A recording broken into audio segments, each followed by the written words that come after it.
하나님 말씀 신약성경 디모데후서 1장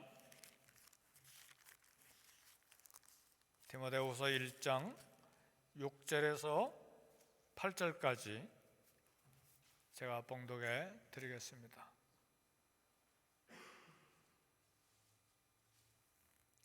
디모데후서 1장 6절에서 8절. 그러므로 내가 나의 안수함으로 내 속에 있는 하나님의 은사를 다시 불릴 듯 하게 하기 위하여 너로 생각하게 하노니, 하나님 우리에게 주신 것은 두려워하는 마음이 아니오 오직 능력과 사랑과 절제하는 마음이니, 그러므로 너는 내가 우리 주를 증언함과 또 주를 위하여 갇힌 자 된 나를 부끄러워하지 말고 오직 하나님의 능력을 따라 복음과 함께 고난을 받아라. 아멘. 우리 손을 들어서 서로 인사하실까요?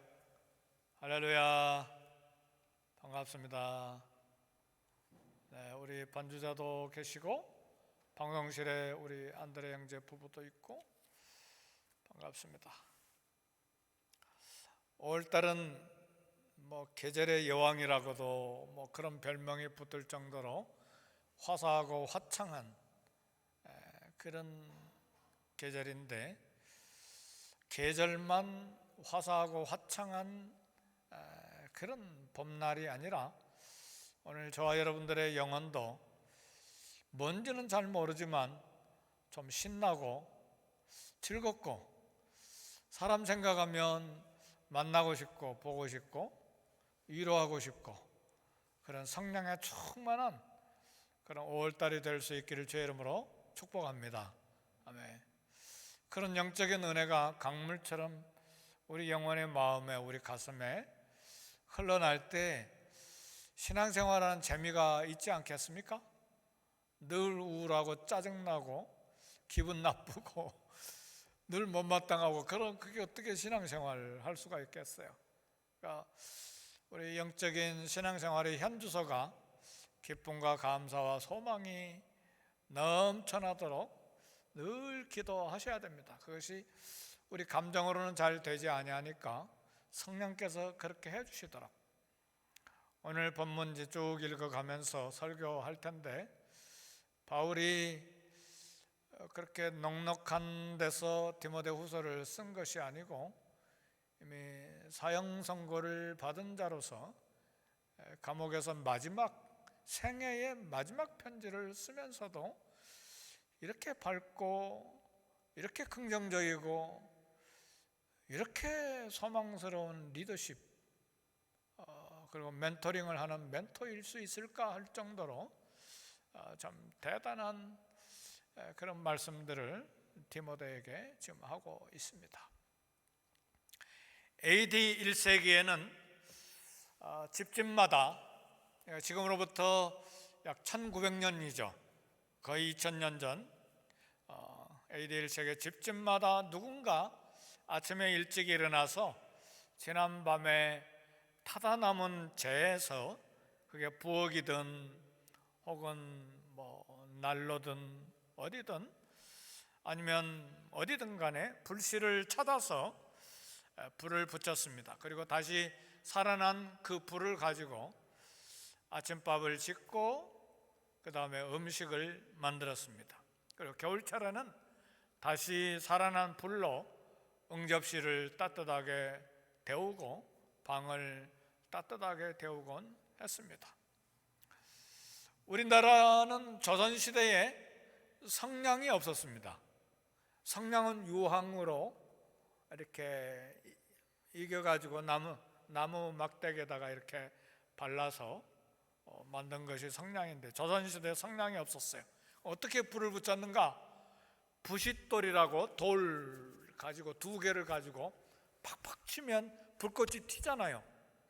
거기에 솜을 옆에다 두거나 아니면 쑥을 말려가지고 옆에 두거나 해서 불이 붙거나, 아니면 콩기름이나 무슨 이렇게 기름 이렇게 이제 붙여서 부싯돌 아니면 철 2개를 부딪혀 가지고 불씨를 얻었습니다. 그래서 집집마다 부엌에는 혹은 안방에는 불씨를 담아두는 그릇이 있어서 겉에는 이렇게 재가 됐지만 속에는 불씨가 들어있죠. 그걸 잘 보관했습니다. 그래서 불이 꺼지면 이웃집에 빌리러 갔는데 만일 그 불이 꺼지면 며느리는 시어머니한테 된통 꾸지람을 받았어요. 왜냐하면 불씨 관리는 며느리가 하는 일인데 불이 없으면 밥을 지을 수가 없는데 이게 이른 아침에 이웃집에 가서 불씨 얻으러 가면 그것도 죄송한 일이잖아요. 그래서 며느리가 불씨를 이렇게 그릇에 잘 담아가지고 관리하는데 애썼어요. 요즘에야 성냥도 있고 뭐 라이터도 있고 뭐 성냥도 거의 필요가 없죠. 요즘에는 가스레인지가 있으니까. 옛날에는 그렇게 했습니다. 오늘 디모데후서 1장 6절에 보니까 다시 불릴 듯하게 하기 위하여, 이 말은 아직 남아있는 불씨의 부채질에서 불꽃을 다시 활활 살려내는 그 일을 하는 사람을 상상할 수 있는데, 무슨 이야기냐면 바울은 이 낙심하고 절망하고 힘들어하는 디모데의 마음에 다시 불을 붙이기를 간절히 원했어요. 디모데는 거짓 교사들 그리고 로마 제국의 탄압으로 마음이 위축되어 있었어요. 마음이 소심한 사람이었던 것 같아요, 디모데는. 왜냐하면 위장병이 자주 난 거 보니까, 위장병 자주 생긴 사람은 다 그런 건 아니지만 신경성일 가능성이 많아요. 다는 아닙니다. 뭐 바이러스 때문에 생기기도 하지만, 근데 디모데는 좀 소심한 성격인 것 같아요.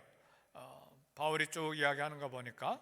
그래서 마음이 위축되어 있었는데 어떻게 이처럼 힘들어하는 디모데 마음에 다시 힘을 불어넣을 수 있을까? 어떻게 하면 디모데 안에 있는 은사가 새롭게 활활 불타오르게 할 수 있을까? 오늘 이 말씀은 팬데믹 바이러스를 1년 이제 2달을 보낸 우리 교회에, 우리 성도들에게 필요한 말씀이고,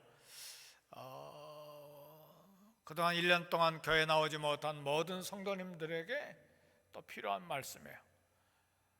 네, 우리 교회 나오시는 모든 성도님들은 이제 기도도 다시 불이 붙어야 되고, 말씀을 쓰거나 묵상했던 분들 다시 시작해야 되고, 예배에 나올 때 긴장하는 마음으로 온 것이 아니라 다시 막 뜨거운 마음으로 성령의 충만을 받기 위해서 나와야 하고, 전도도 다시 시작이 돼야 되고, 예수님을 사랑하는 마음이 지금 1년 동안은 내 몸을 사랑하는데 전심했어요. 어떻게 하면 내 몸을 보호할까? 어떻게 하면 바이러스로부터 나를 안전하게 할까? 이제는 어떻게 하면 주님을 사랑하는데 내 시간과 몸과 나 삶을 드릴까? 여기에 모두 다 새로운 불을 붙여야 합니다. 나를 사랑하는데 전심을 쏟으면 마음이 위축이 돼요. 주님을 사랑하는데 전심을 쏟으면 이상하게 힘이 나요. 그리고 삶의 의욕이 충만해져요. 아멘, 할렐루야. 이상하죠?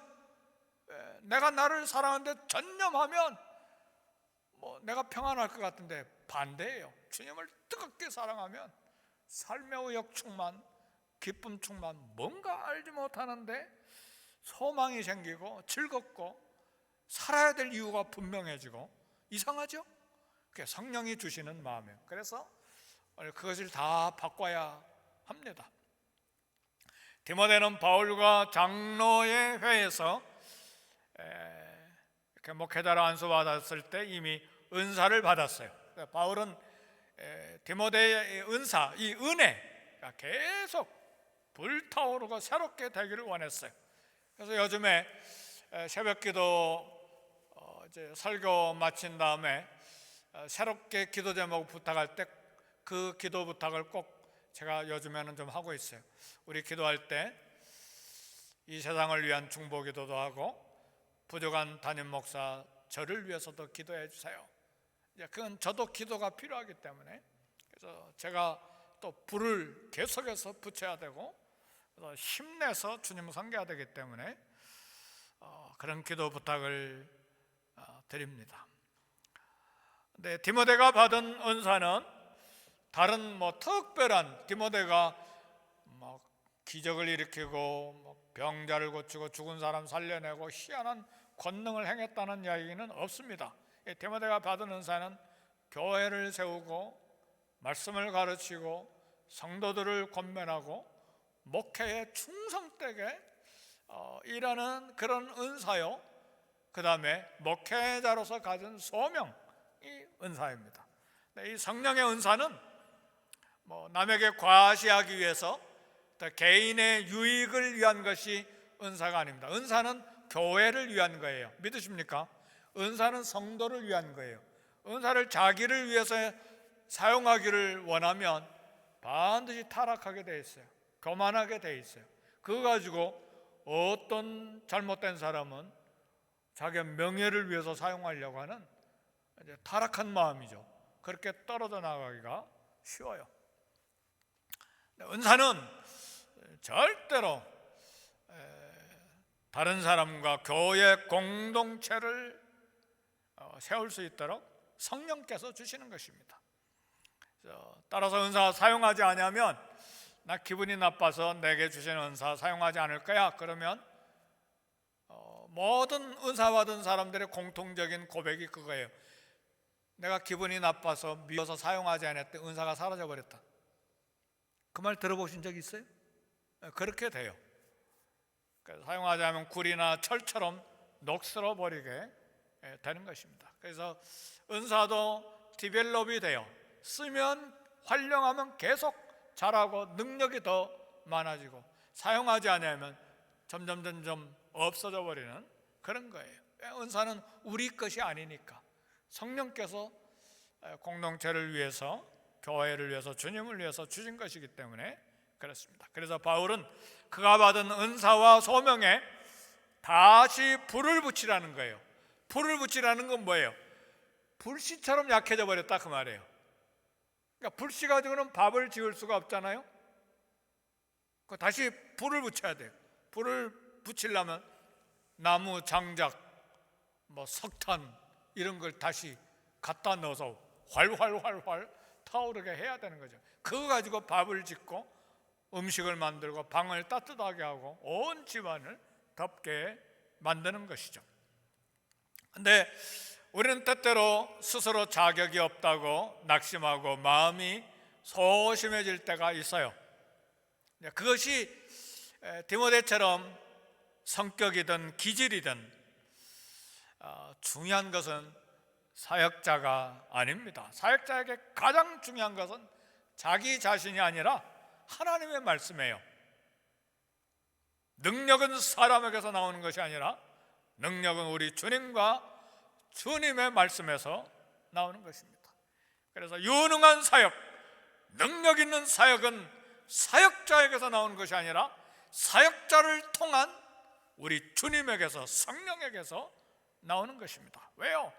언제나 하나님의 성령께서는 사역자를 통해서 일하시기 때문입니다.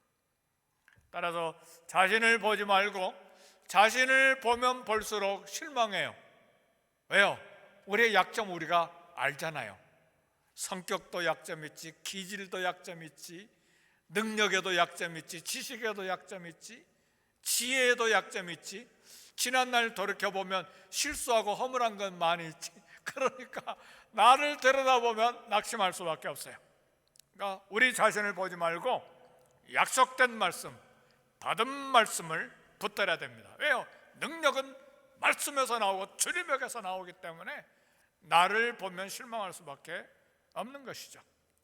그래서 하나님의 말씀은 사단을 대적하고 어려움을 극복하게 하는 하나님의 능력입니다. 예를 들면 귀신을 쫓아낼 때, 귀신아, 내가 하나님의 종인데 목사의 이름으로 나갈지어다.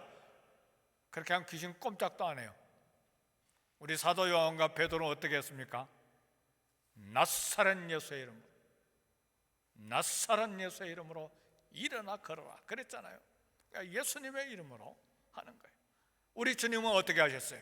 기록되었으되 하나님의 아들조차도 기록된 말씀으로 일하시잖아요. 그러니까 우리가 주님을 섬기고 봉사하고 하나님 나라 위에서 사용될 때 늘 주님, 성령님 그리고 말씀을 의지해서 사역하는 것입니다.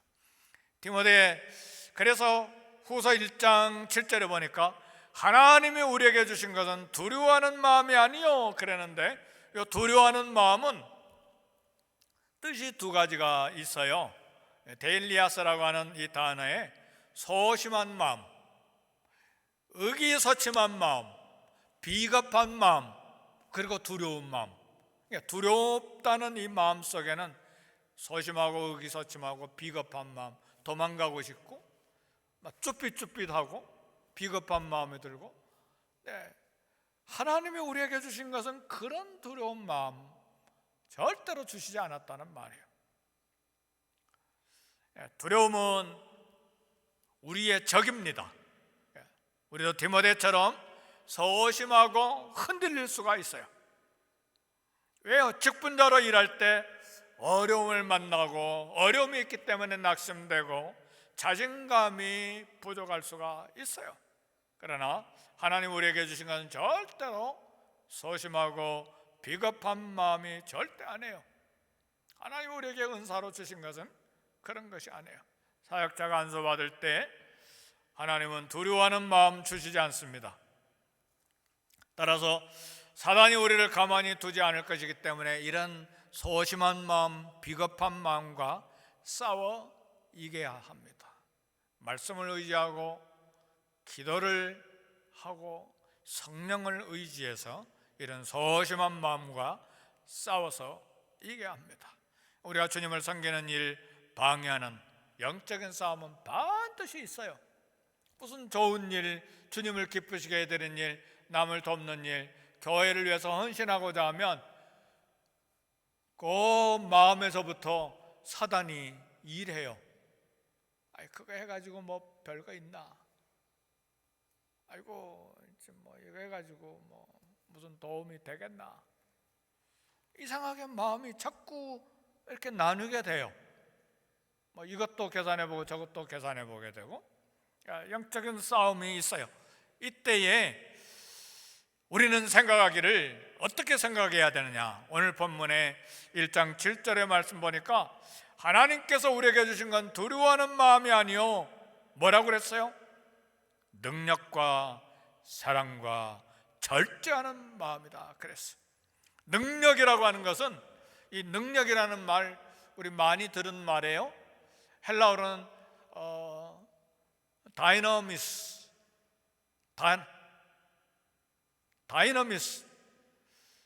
이게 폭발물이잖아요. 그게 능력이라는 말이죠. 하나님의 뜻을 행하는 믿음, 그런 우리의 한계를 극복하는 초자연적인 능력을 우리에게 주셨다는 말이에요. 그리고 사랑을 주셨다고 했어요. 아가페 사랑인데 남을 위한 사랑, 남이 잘 되도록 힘쓰는 사랑을 주셨어요.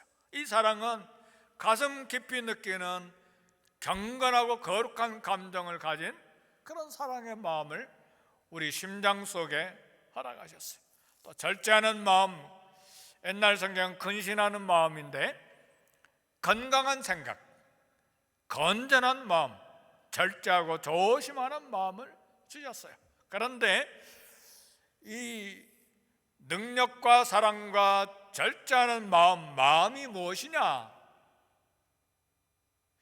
여러 성경의 해석학자들이 이 마음이 헬라어로 푸뉴마인데, 푸뉴마는 영으로도 번역되기도 하고 마음으로 번역되기도 하고 성령으로 번역되기도 합니다. 그래서 하나님이 우리에게 주신 것은 두려워하는 마음이 아니라 성령의 능력, 성령의 사랑, 절제하는 성령을 우리에게 주셨다는 말이에요. 아멘, 할렐루야. 그러니까 오늘 우리 마음을 복잡하게 하고 소심하게 하고 비겁하게 하고 의기소침하게 할 때에 하나님이 내게 주신 것은 이런 두려워하는 성령이 아니라 능력의 성령, 능력의 사랑, 성령의 능력, 성령의 사랑, 절제하는 성령, 성령의 절제 주셨다. 그걸 항상 생각해야 돼요. 이게 하나님 말씀이에요. 그러니까 내 감정, 내 필링을 생각하지 말고, 나를 보지 말고 하나님 내게 주신 게 뭐지? 이 소심한 마음이 아니야.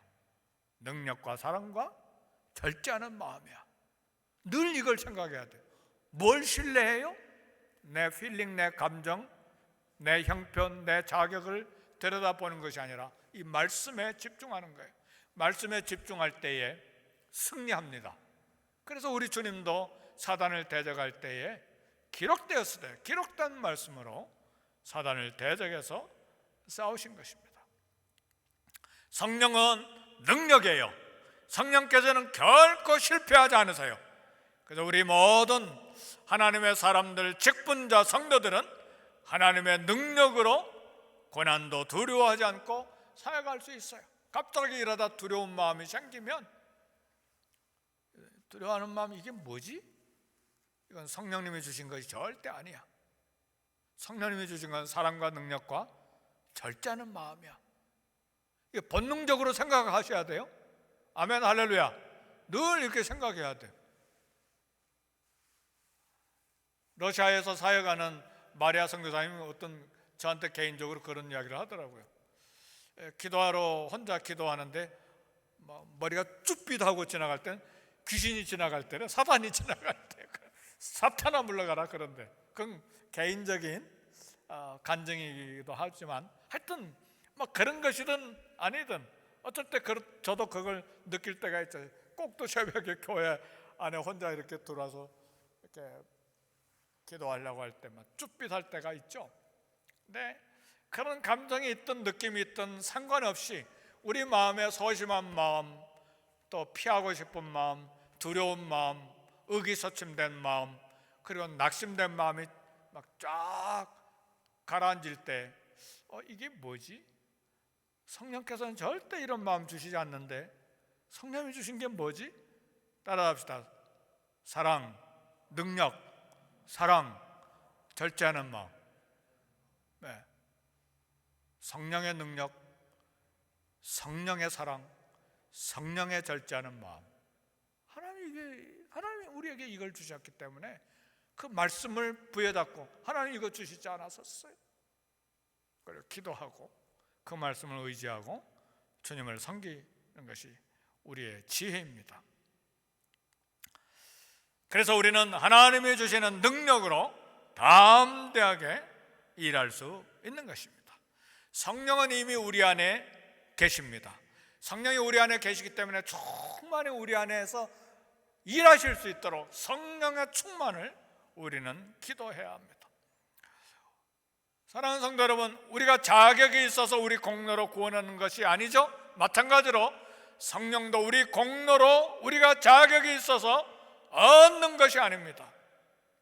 성령께서는 우리가 예수님을 믿는 그 순간에 우리의 회개하는 마음 주시고 예수님을 믿는 믿음을 주셔서 우리 안에 거주하기 시작하셨어요. 그래서 내 영혼의 안내자로서 이미 우리 안에 계십니다. 성령이 우리 안에 계신 걸 믿으십니까? 그래서 고린도서의 사도 바울이 너희는 너희 몸이 아니고 성령이 거하시는 성령의 전이라고 말씀하시잖아요. 그래서 우리는 성령의 전, 성전을 지키는 성전지기입니다. 집지기, 청지기 그런 것처럼 성령을 모시고 있는 성령지기예요. 성령이 우리 안에 거하시기 때문에 참 성령께 순종하는데 애를 써야 돼요. 우리 마음에 죄가 들어오려고 할 때 아예 죄를 지어버리면 성령님 근심하게 만들어요. 성령님을 소멸하게 만든다고 그래요. 그 말은 성령이 없어지는 것이 아니고 성령 일하시지 못하도록 회방하는 것을 말해요. 성령이 충만히 우리 안에서 일하실 수 있도록 순종에 들어야 됩니다. 우리 주님이 말씀하셨어요. 성령님이 하시는 일에 대해서 성령님은 그리스도의 말씀이 기억나게 하시고 그리스도의 말씀을 가르쳐 주신다고 했어요. 성령께서는 우리에게 영원히 떠나지 아니하시고 내 안에 계세요. 우리 주님이 승천하시면서 그런 말씀하셨어요. 벌저다 세상 끝날까지 내가 너희와 항상 함께 있으리라. 그리고 천국에 가셨어요. 하늘로 올라가셨어요. 아니, 하늘에 올라가셨는데 어떻게 우리와 영원히 함께 계시는 거예요? 그리스도의 영이신 성령으로 우리와 영원히 함께 계시는 거예요. 그리스도의 영이 성령이시잖아요. 하나님의 영, 그리스도의 영이 성령님이세요. 그래서 오늘 저와 여러분 안에 성령이 거하시고 예수님조차도 그런 이야기 하셨어요. 고린도후서 13장 5절 유명한 말씀이죠. 예수 그리스도께서 너희 안에 계신 줄 너희가 스스로 알지 못하느냐. 그렇지 아니하면 너희는 버림을 받은 자니라. 저와 여러분 버림받은 자들입니까? 아니요, 절대로 우리는 버림받은 자들이 아니에요. 왜요? 예수 그리스도께서 너희 안에 계신 줄 너희가 스스로 알지 못하느냐. 예수님은 우리 안에 거하신데 왜 우리가 버림받은 자들입니까? 우리는 질그릇이지만 이 질그릇에 보배로운 그리스도, 보배로운 예수 그리스도의 십자가를 담고 사는 크리스찬입니다. 그래서 바울은 디모데에게 결심해야 될 두 가지를 이야기합니다. 1장 8절에 그러므로 너는 내가 우리 주를 영접함과 또 주를 위하여 갇힌 자 된 나를 부끄러워하지 말고 오직 하나님의 능력을 따라 복음과 함께 고난을 받아라. 두 가지예요. 부끄러워하지 마라. 복음과 함께 고난 받아라. 첫 번째, 복음 때문에 감옥에 갇힌 나를 부끄러워하지 말라. 감옥에 갇힌 바울을 창피하게 생각하거나 수치스럽게 생각하지 말라는 거예요. 사형 선고를 받은 바울 수치스럽게 생각하거나 부끄럽게 생각하지 말라 그 말이에요.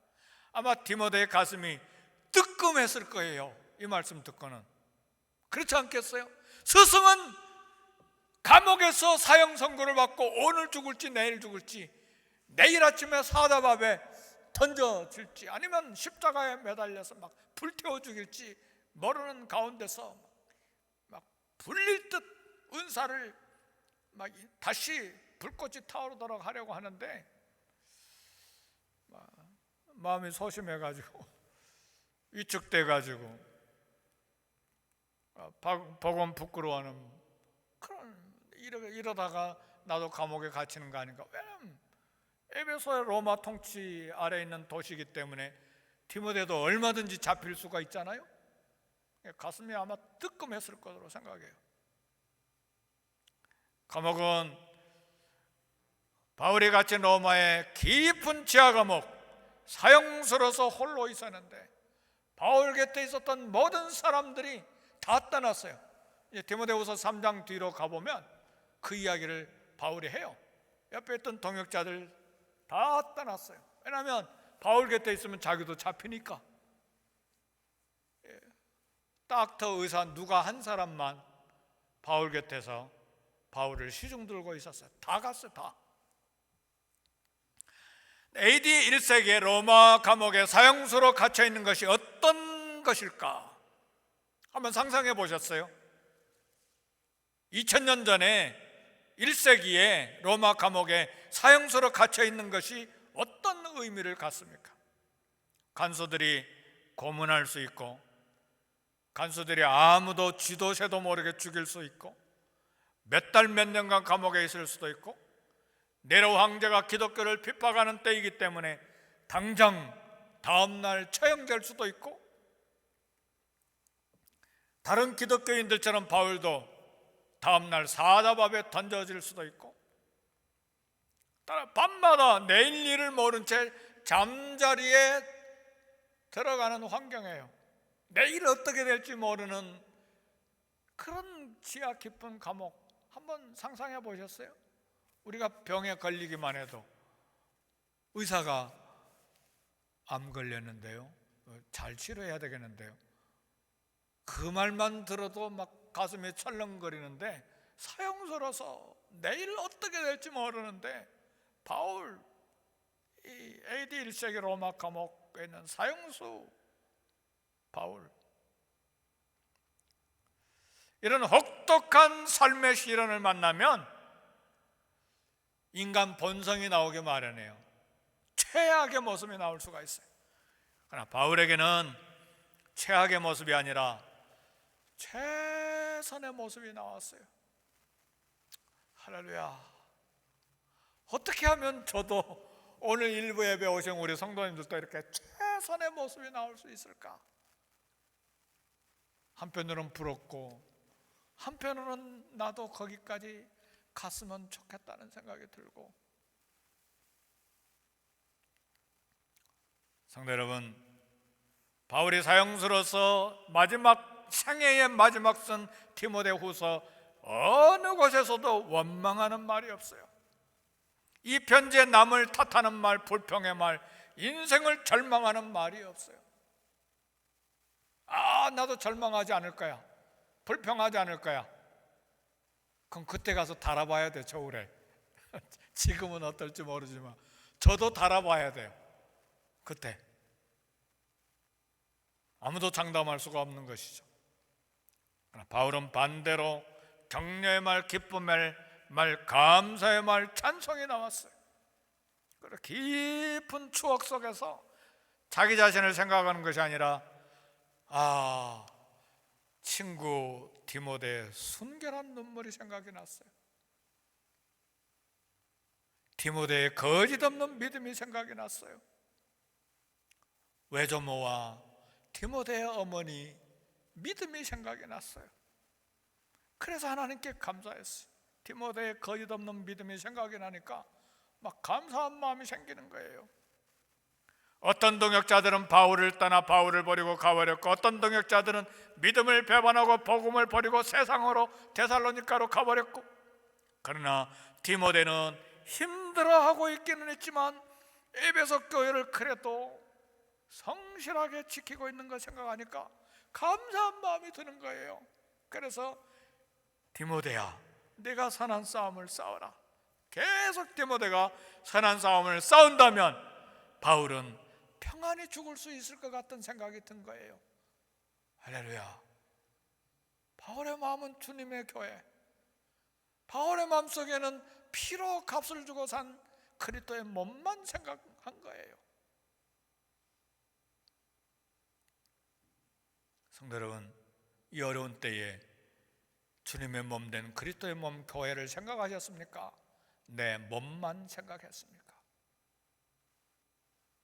우리 중직자들에게는 이 질문이 지나가는 설교가 돼서는 안 돼요. 내게 직분 주실 때는 교회를 위하여, 주님의 몸을 위하여 헌신하라고 직분 주신 거예요. 두 번째, 하나님의 능력을 따라 복음과 함께 고난을 받아라. 두 번째, 바울이 디모데에게 결심해야 될 두 번째 이야기, 복음과 함께 고난을 받아라. 이 정신 나간 소린가? 고난을 받으라니. 초대교회 수많은 성도들이 네로 황제에게 잡혀서 수도 없이 죽어가고 있는데 복음과 함께 고난을 받으라니, 이게 정신없는 소리 아니야. 빌립보서에서도 바울은 1장 29절에 그런 이야기를 했어요. 그리스도를 위하여 너에게 은혜를 주신 것은 다만 그를 믿을 뿐 아니라 또한 그를 위하여 고난도 받게 하려 하심이라. 하나님이 우리에게 은혜를 주셨습니까? 충만한 은혜를 주셨습니까? 예수 그리스도를 내 심장으로 느끼는 충만한 기쁨과 감사의 은혜를 강물처럼 쏟아주셨습니까? 두 가지 목적이에요. 그를 믿도록 하기 위하여, 그를 위하여 고난도 받게 하려 하심이라. 이 두 가지 목적이에요. 막 기쁘고 즐겁고 찬양하고 간증하고 행복하게 살고 그것만을 위한 것이 아니라 그리스도를 믿고 복음과 함께 그리스도를 위하여 고난도 받게 하려 하심이라.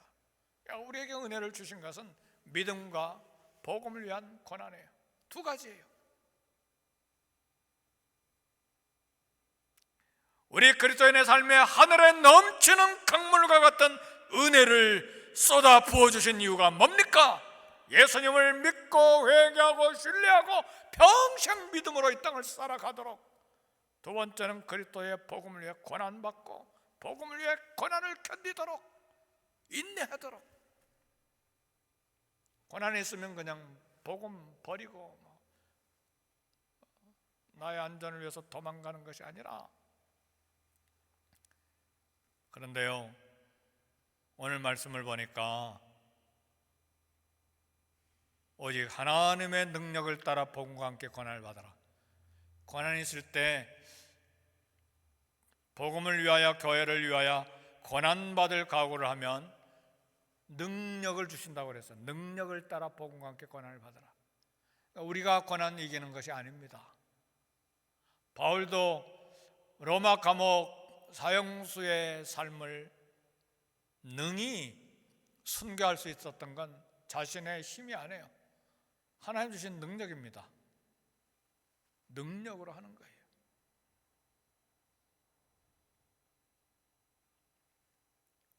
우리가 고난을 이길 수 있는 능력도 주십니다. 그렇게 해주실 걸 저는 믿습니다. 아멘. 결정적인 순간에 주님 믿음 지키게 해주세요. 그리고 복음을 위해서 고난을 잘 감당할 수 있게 해주세요. 반드시 능력을 주실 것으로 저는 믿습니다. 그리고 고난은 능력을 체험할 기회이기도 합니다. 아, 고난 하나님의 능력을 체험할 기회이구나. 아, 고난 하나님의 능력을 간증할 기회이구나. 아, 고난 하나님의 능력을 체험하고 한 단계 높은 수준의 믿음으로 연단될 기회이구나. 그 생각을 하셔야 돼요. 왜 그렇게 생각해야 되느냐? 우리가 믿은 지 3, 4년, 4, 5년 된 게 아니잖아요. 10년, 20년, 3, 40년, 수십 년이 됐잖아요. 이제는 그 수준에 올라가야죠.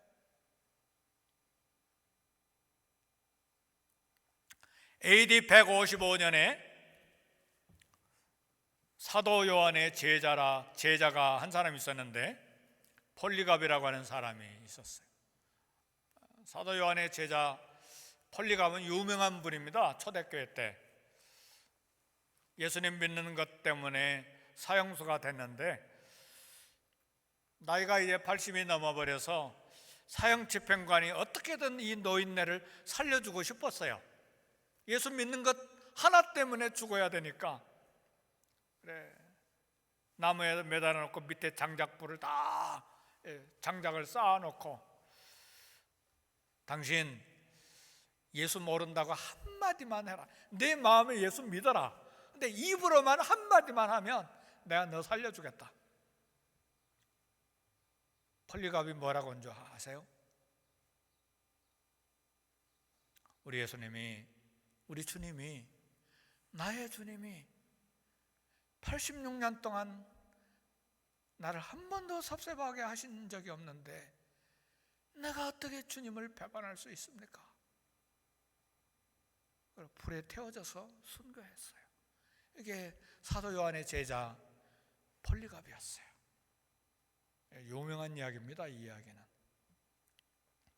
바울도 이야기합니다. 로마서 1장 16절에 내가 복음을 부끄러워하지 아니하노니 이 복음은 모든 믿는 자에게 구원을 주시는 하나님의 능력이 됩니다. 석방되기 위해서 그리스도를 부인하거나 자신의 유익을 위해서 복음을 멀리하지 않기를 결단하실 수 있기를 바라요. 복음을 부끄러워하지 않고 복음과 함께 고난받기를 결단하고, 이제는 5월달이 됐어요. 우리 장로님도 아침에 기도하실 때 그런 기도 하시는데, 5월달 찬란한 계절이고 계절의 여왕인데 날씨 때문에만 계절의 여왕이 돼서는 안 되고, 이제는 이 팬데믹이 미국에서는 적어도 지나가는 그런 과정 속에 있기 때문에 기도와 말씀과 예배와 전도와 사랑과 그런 우리 믿음이 모두가 다 활활 다시 불타오르도록, 먼저는 우리에게 불이 타오르고 그 다음에 모든 구석구석에 있는 우리 성도들을 이렇게 격려하고 위로하고 불을 붙이는 일에 쓰임받는 저와 여러분이 되시기를 주의 이름으로 축복합니다. 우리 기도하십시다.